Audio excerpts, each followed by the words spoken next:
उन्होंने सोचा, मुझे रोकने के लिए एक विशाल सेना चाहिए। उन्हें क्या पता था, मैं युद्ध संख्या से नहीं, रफ्तार से जीतता था। मैं हूं पेशवा बाजीराव प्रथम, मराठा साम्राज्य की वह तलवार जिसने दुश्मन को संभलने का अवसर ही नहीं दिया। मैंने शत्रु को कभी वह युद्ध नहीं दिया जिसकी उसे उम्मीद थी। जब तक वह अपनी तलवार निकालता, मैं उसकी राजधानी के द्वार तक पहुंच चुका होता। उन्होंने किले बचाने की कोशिश की, मैंने उनके रास्ते छीन लिए। उन्होंने महीनों तक योजनाएं बनाई, मैंने घंटों में इतिहास बदल दिया।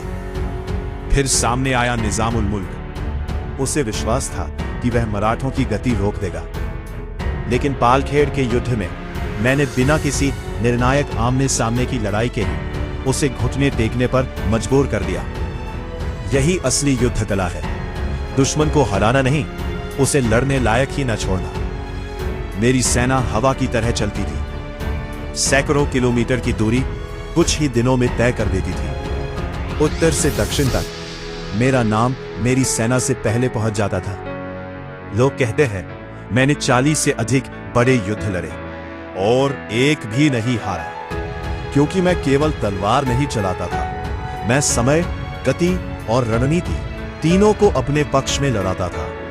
मेरे लिए विजय का अर्थ केवल दुश्मन को परास्त करना नहीं था, विजय का अर्थ था उसके मन में युद्ध शुरू होने से पहले ही हार का भय पैदा कर देना। इसी रणनीति ने मराठा साम्राज्य को नर्मदा से आगे उत्तर भारत तक पहुंचा दिया।